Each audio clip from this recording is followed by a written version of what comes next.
Hello and welcome to another episode of the Transportation Exchange podcast presented by Rush Truck Centers of Canada. I'm your host, Jason Cuddy, and on today's episode, we welcome back James Menzies, who's the editor of today's truck and trucknews.com. James, welcome back again. Thank you, Jason. Always a pleasure to catch up. Yeah, so we've done this a few times now. It's hard to believe we're at the end of another year, and we're going to kind of take a look back at what was 23, which, you know, by all accounts was kind of a little bit smoother than what we've been through in the last couple of years when we've done this, and, you know, take a peek of what, who knows what 24 is going to look like. But yeah, so we'll kind of dig right into it and maybe get an overview of what we saw, you know, for the last year. Maybe we start our usual place with trailers. That's kind of our leading indicator in the market. Yeah, sure thing. It's funny. We started doing this in probably the most volatile times in the trucking industry's history. So, yes. You know, it's been tough to predict where the market's going. But looking at trailers, we've got a sense of normalcy kind of returning in terms of availability and backlogs and whatnot. You can get trailers now, which is good news for fleets that weren't able to during the COVID supply chain issues. The one thing that's not so good for fleets is that the price of the average trailer went up 50% from before the pandemic. And since then, it's only pulled back about 2.6%. So I don't think we're ever going to see trailers go back to the price that people were used to paying for them pre-pandemic. Yeah, I agree. I see that too. I mean, we carry a line on flatbed stuff, and we're seeing the price soften a bit. But yeah, I don't see the cost coming way down to where it was, you know, previous to all this. The interesting thing is orders are pretty strong. This is a strong time of year for orders typically, but in October they're the highest level of 2023. Still down 21% from last year, but at least it's edging up. It's staying steady and it's keeping trailer manufacturers busy. But that backlog's come down to more palatable levels for fleets. Yeah, I think good point. I think the backlog's clearing, the demand's still there because despite, you know, as the market maybe softens or the price has gone up a bit, you still have a lot of guys who are still waiting to get equipment, you know, that have been waiting for 2 years, potentially a year and a half. And so there's still that trickle in, or they're, you know, a lot of fleets are on a renewal basis. They're doing X amount of equipment, you know, per year. So despite the market softening, you're still going to have a trend of some orders in. So the fact it's still strong shows you obviously that, you know, demand is still there despite a bit of the backlog. Yeah, for sure. So moving on to our Class 8 medium duty, so the stuff that's pulling the trailers, what have we seen this year went by? Yeah, I'm interested to hear what you're seeing too on the dealership level, but what we're seeing from the U.S. at least is that there's weakness in the Class 8 highway tractor segment, but that's being offset by strength in the vocational segment. And that being the case in the U.S., I think we can point to the Infrastructure Act that President Biden passed, and some of those projects are now getting started. So there's a lot of industrial construction going on, and a lot of demand for dirty trucks, and that's sort of picking up for the weakness that we're seeing on the Class 8 tractor side, because those guys are just extending their life cycles and trying not to buy any more trucks than they need. Yes, like trailers, you can get them now, but the market has really softened since, and freight is not all that abundant. So lots of dirt to be pulled around behind vocational trucks, but a lot less general freight for highway tractors. Is that kind of what you're seeing too? Yeah, so it's a mix, right? I think for I say the retail side, so the owner operators, the smaller fleets, the ones that are using, so, you know, brokerage or the load board, I find that's softened is what you're kind of seeing. Mm-hmm. And you're starting to see in the yards as you drive around the GTA, you're starting to see more sleepers sitting in the parking lot. Now, some, in all fairness, can be, you know, stock ready to go, or a lot of them could be orders that have just kind of trickling and working way through. But, you know, where you see the kind of the constant demand still is more in the private fleets, you know, so guys that have, you know, their own fleet that they renew, you know, X amount every year. That seems to be the same pace for the most part. I think this year is kind of the rejuggling of the numbers where they tried to get maybe more last year just to kind of get in front of it because they were 2 years behind. So this year may be a softening from that point potentially. You know, but overall, the only difference I've seen some guys do has been extend out the term. So if say they run a truck 3 years, you know, previously pre-COVID, and flip trucks every 3 years, they extend an extra year for just kind of, you couldn't get trucks. So, you know, they found a way to make it work. So that can also adjust your purchasing volumes as they kind of work that through the fleet. So, you know, I think part of it too, you know, with the costs that you're seeing, nothing's really backed down quite a bit. And, you know, we'll touch on this shortly, but I think next year could be the bigger push, because you couldn't pre-buy for CARB 24. So there wasn't much there as far, and it doesn't really impact us here as much in Canada, but there wasn't a huge pre-buy because there still wasn't a capacity from a lot of the OEMs. So, you know, with that, I think everyone kind of hung tight and did what they've seen. And then to your point, the medium duty vocational side, I know we've done really well on the vocational side. We've seen it pick up. We've done well on the market share piece, but I agree with you. There's definitely a lot going on from a construction point of view.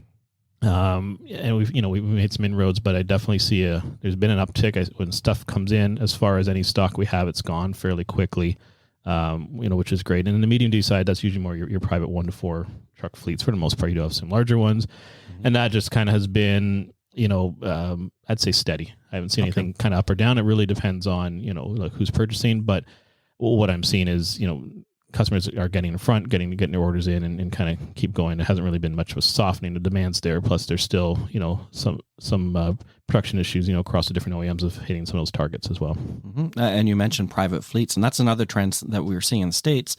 Is that private fleets are really driving that Class 8 truck demand. They're adding capacity right now because they got caught off guard when prices went through the roof for transportation and they couldn't get trucks. So they seem to be the ones that are really pushing that Class 8 bicycle right now, and that's just a further blow to the for-hire freight carriers, because they're pulling some of that freight that would be farmed out to for-hire carriers back in-house, and they're transporting it with their own trucks. Yeah, exactly. That's what we're seeing. The private guys definitely have kept the momentum, through and through.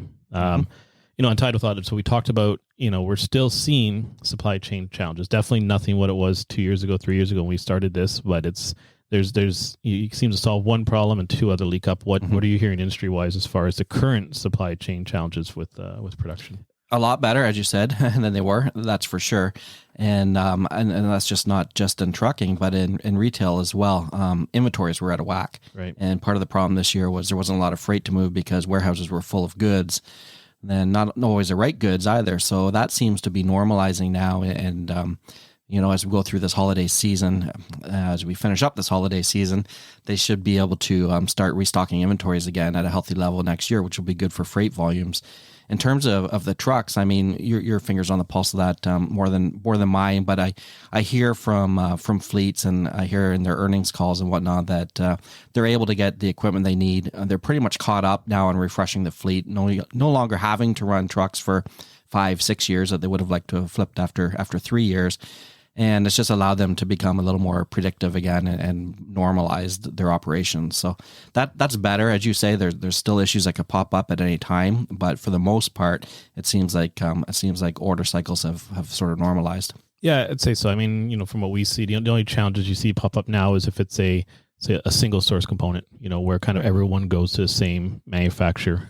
That's where you start to get some draws on lead time potentially, as as they have challenges with filling the need. But for the most part, it's definitely you don't have the chip shortage anymore. You don't have those catastrophic shutdowns, and I think a lot of the OEMs have found a way to mitigate those, as far as, okay, we recognize there could be a shortage, or they're in talks with their suppliers, so let's start planning a plan B, and how do we get in front of that before it becomes catastrophic and shuts the line down. So I think everyone's kind of learned from what we've gone through, and it's there still, but it doesn't seem to be as significant as it was previously. Right, and I guess as it does vary OEM to OEM, and of course we had one OEM that had a strike. That lasted for quite some time. It's resolved now, so probably minimize the disruption, but it's just, as you said, when one problem is resolved and another one pops up. Exactly. So an interesting one to get into. I know we've tapped on this quite a bit, but there definitely seems to be a lot more steam behind it. I think from the OEM side, everyone's got something to show. So if EV technology, especially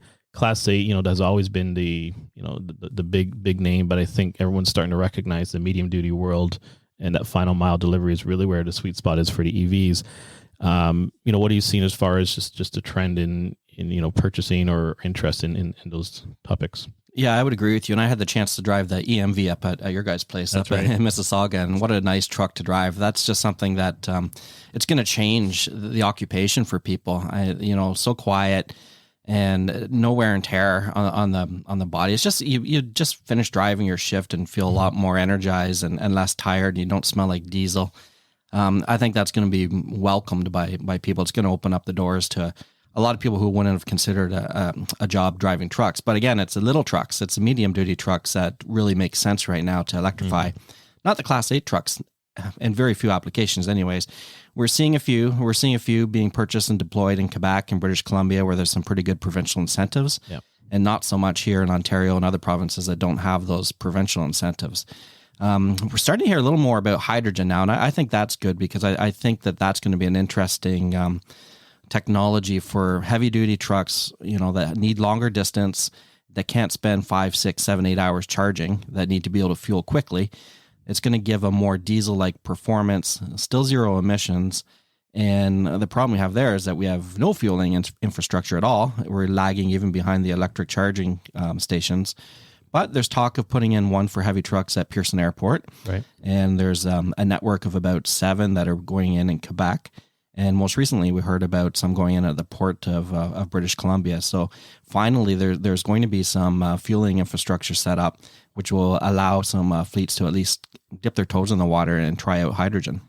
Yeah, and that's kind of what we're seeing too. Is the infrastructure really is the challenge. It's kind of the truck's the easy part. We've had lots of talks with customers. We've had lots of people, even on this show, talk about EVs, and really, it's as the fleets look to add this into their mix, it's about a 2-year process. Right. The truck is really the quickest, easiest part for the most part, and it's talking to municipalities, understanding the load. I think especially BC and Quebec specifically, the hydroelectric power is definitely not an issue, but getting it to the final destination can still be the hold up and the challenge. But there's government support for that. So the governments are strong behind it in BC and Quebec. And so because of that, that's where you definitely are starting to see a lot more interest. A lot more purchases are definitely going in there to help offset the overall cost of the vehicles. No other provinces really are there. Just, there's federal government support, but obviously in those 2 provinces, you can double dip and maximize the ROI on those 2 vehicles. So it'll be interesting to see what they do as far as other provinces getting into the mix potentially. But I agree with you. The hydrogen seems to make a lot more sense when you get to the longer range. You can tap in eventually to some existing sort of potential infrastructure that you already have with the fueling systems. Obviously, it still needs to be redone, but it's maybe not as labor intense and as cost expensive as the electric grid infrastructure. And it's just the time frame to do it all. It all kind of makes sense. The same weight. There's a lot of good stuff behind hydrogen. I just think the push has been so far with EVs that Right. We're going to see that kind of maximize, and California will drive the majority of the market of what happens there. But yeah, I think the medium duty final mile, you see it a lot now. It makes a lot of sense that those guys, they come home every night, no range anxiety. They can plug in overnight. You don't have to do fast charging. So there's I definitely see that market growing for sure. Yeah, and I think it just underscores the point that it's not a one solution for everyone sort of situation. For some, it'll be hydrogen. For some, it'll be battery electric, and it'll also depend on the regions because some provinces in Canada don't produce clean electricity. Right. So that's going to be a problem too. But they might have access to the ability to produce green hydrogen. So it's not going to be one size fits all. That's for sure. Yeah, it's be a learning curve, and it's going to take a while. As we get there, a lot of fleets have mandates. As far as certain percentage of fleet being certain, green by certain years. So a lot of that will drive the initial, investment and push for it. And I think that'll help. A lot of the smaller fleets or people who aren't right there yet really understand the cost behind it, and hopefully, you look at it, the technology alone. You look at your phone, right? You take an iPhone 4 versus an iPhone, 14. Just the battery power, the weight, everything's different. So as this evolves and changes, so too will the technology, and it'll just keep getting better and better. So, the early adopters will take, advantage of all the grants and be able to, meet their shareholder requirements and meet the customer requirements. And then everyone else will kind of learn as they go and, slowly be adopting it and let the infrastructure kind of get there. Because I think you need infrastructure to really support this. Yeah, I agree 100%. So one thing that's really kind of creeped up on us literally this year that I guess we didn't really see coming. It's always something we don't see coming. But this year it was interest rates. Massive increases this year to help kind of offset, a pending recession and kind of keep everything in check. But obviously from a capital purchase of vehicles that are, not inexpensive, those are massive hits to fleets. What are you hearing or seeing when you're hearing like the shareholder earnings and stuff like that? Yeah, that's really tough, especially for the small operators. I mean, it's not so bad for the big fleets because they have lots of cash flow. It's a struggle for the little guys who have maybe one truck or a couple trucks, and that's their livelihood. You hear everyone complaining about the sticker shock when the mortgage rates renew. Well, the same is going to be true for someone that owns a $200,000 truck or $150,000 truck. Yep. Of course, they haven't financed the entire thing, but a good chunk of it. And those interest rates, as they try to replace that equipment, I don't think they're going to go down overnight, at least not substantially. Money was free for so long, essentially, that in trucking.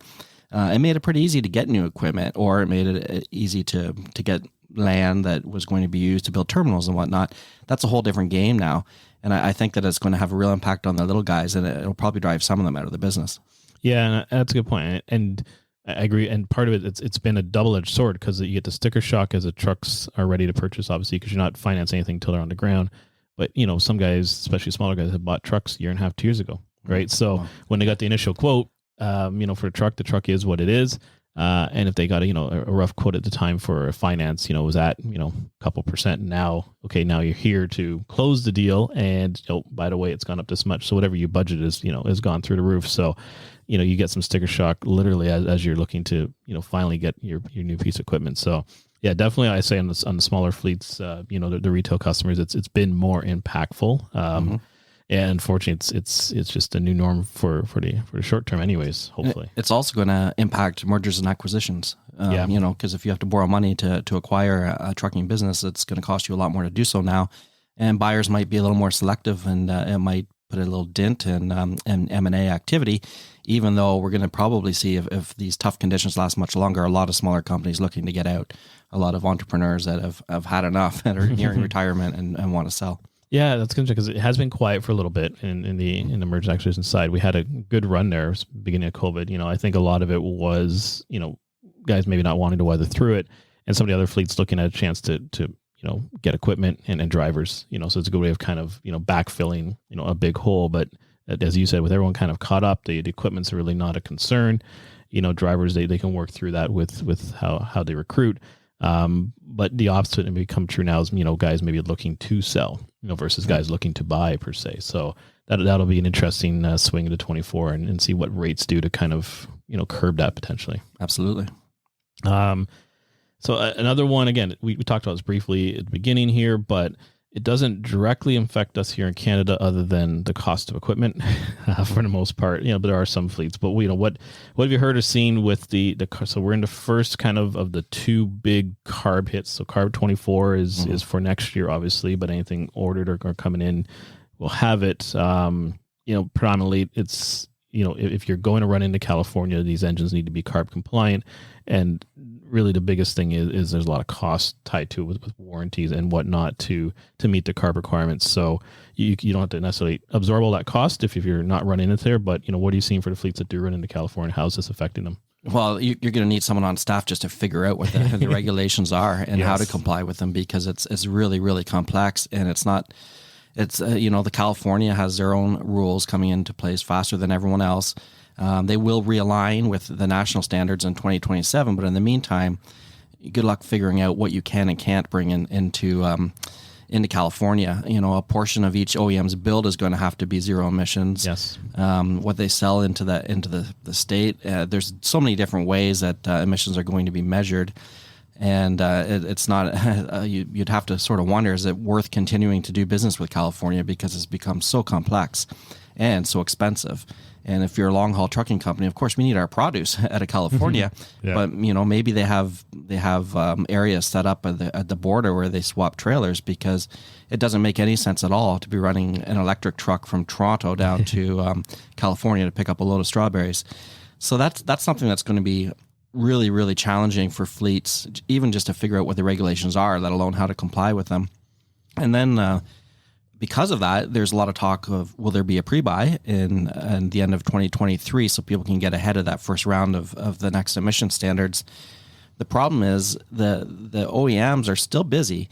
Demand has softened a little bit, but they still have backlogs. So would they even be able to accommodate a pre-buy if the demand was there? I'm not so sure they will be.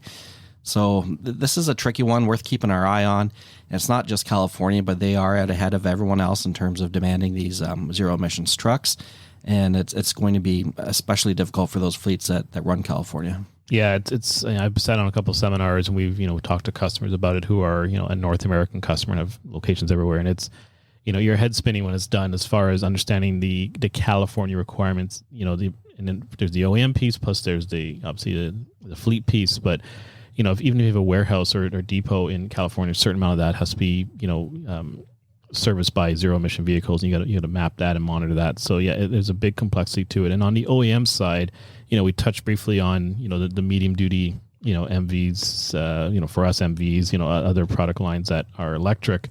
The challenge will be if you want to get one here in Ontario, can you? Because they're going to have to sell so many of these into California to be able to sell so many diesel engines into California that, it's great. Certain, OEM may have, hey, we've launched our new, EV vehicle for 24, but we won't see it because they got to sell every single one of them in California to keep the internal combustion engine part going. So there's that challenge too that you're starting to see. Yeah, it's going to be such a tap dance for the OEMs, and you're absolutely right. Some fleet buyers might find that they can't get the types of trucks that they want because the OEMs are trying to walk this tightrope and sell the required number of EVs, and at the same time, that enables them to sell more internal combustion engines. So it's something that it'll be harder on the OEMs than on the fleets, but I mean, it won't be easy for anyone.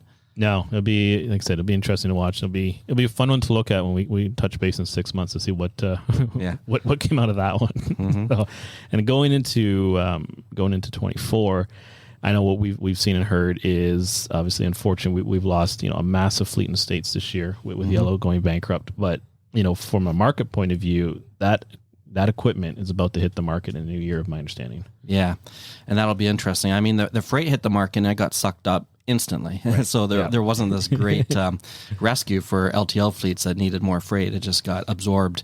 As for the equipment, that could be a different story, and it's going to be interesting to see how it, who buys it, and what that does to the used equipment market, because used truck prices, of course, have gone through the floor. Yeah, and that's difficult, especially for guys that just got into this industry, to chase the hot spot market a year ago.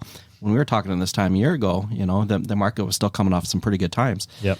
And now those trucks that they purchased are worth an awful lot less. And fleets that have finally got the new trucks that they needed to refresh their fleet are not getting what they had hoped to get for their used trucks. And now you take a carrier the size of Yellow and you flood the market with all that used equipment. That could have a real impact on used truck prices. Yeah, that'll be interesting to see what it does. He said it's softened quite a bit from where it was before, because there is obviously more inventory coming in with new trucks arriving. So it's definitely leveled out from where it was a couple of years ago, and it's been tough because you feel for the guys who bought, a 3 or 4 year old vehicle 2 years ago to chase, high freight markets, and, the rates have decreased. And then the truck price value has decreased. So unfortunately, these guys are upside down, all over the place, unfortunately. It is unfortunate. So small entrepreneurs that saw a good opportunity to go out when the market was at its peak were forced, just because of the supply chain issues, to pay way more than they should have for a used truck, which has now lost most of its value, and that spot market freight doesn't pay near what it did. So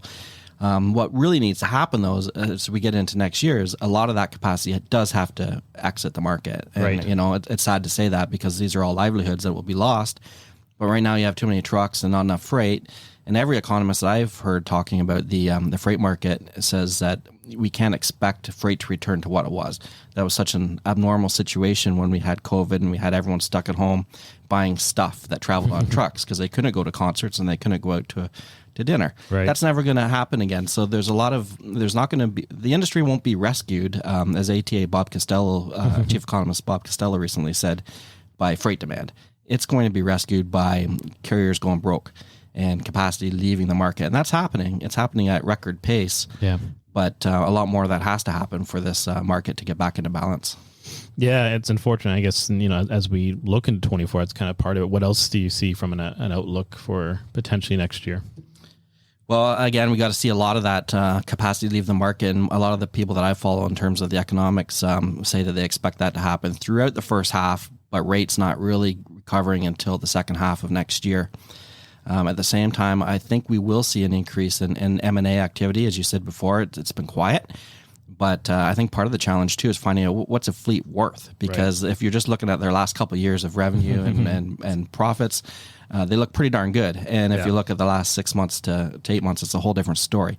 So, I mean, figuring out what the valuations are is going to have to be taken into consideration. Interest rates will be taken into consideration. But I think that as we see capacity leave, a lot of decent fleets will sell, to the typical suspects that are always looking for good fleets to purchase. At the same time, we'll see a lot of those 1 and 2 truck operators sort of just disappear from the market to bring capacity back into balance. And the one thing we have to remember is that it's a cyclical industry. Yeah. Now, these last couple of years have been completely abnormal, but it's still going to be a cyclical industry. And I think and hope that towards the end of next year, we get back to some kind of balance and predictability. I hope so. I know from our side, we've seen that for the last couple of years. Next year we'll level out. Next year we'll level out. I think 24 seems to be the most leveling out we've seen from the OEM side as far as, build production, being able to build what you say you're going to build, when it's going to build, on time. So we're not seeing as many disruptions. I think the OEMs have, after 3 years, hopefully have kind of understood, how to throttle their intake so that they can, produce what they sell. For the most part. So that seems to be, hopefully this is the year where that kind of levels out, where, we can give, build time, and it gets built in that build time, and shows up when we said it would, not get pushed out 6 months, a year type thing. So I think that's going to settle down, and that'll also help everything else, right? That'll help crazy rates. That'll help fleets plan, as they're purchasing. And then, it'll be the lead up into 27, which is, we'll get there as in our reviews, but, that'll be the next thing on everyone's list as far as, for lack of a word, pre-buying as much as you can for the big 27 EPA hit, which is going to be, it's going to be fun. Yeah, I think that's welcome news for everyone, what you just said, because bringing back some predictability in terms of equipment availability and pricing and stuff will help fleets a lot with their planning. And it does look like the worst is behind us, but let's not talk about 2027 yet, because that's a whole other ballgame. Yeah, we'll get there eventually. But hey, that's a good overview of kind of what we've been through, and a general kind of temperature check of where we might be headed for 24. So again, I do thank you for coming in and sharing your insight and information on that. My pleasure. Let's look back in another 6 months and see how we did. Definitely.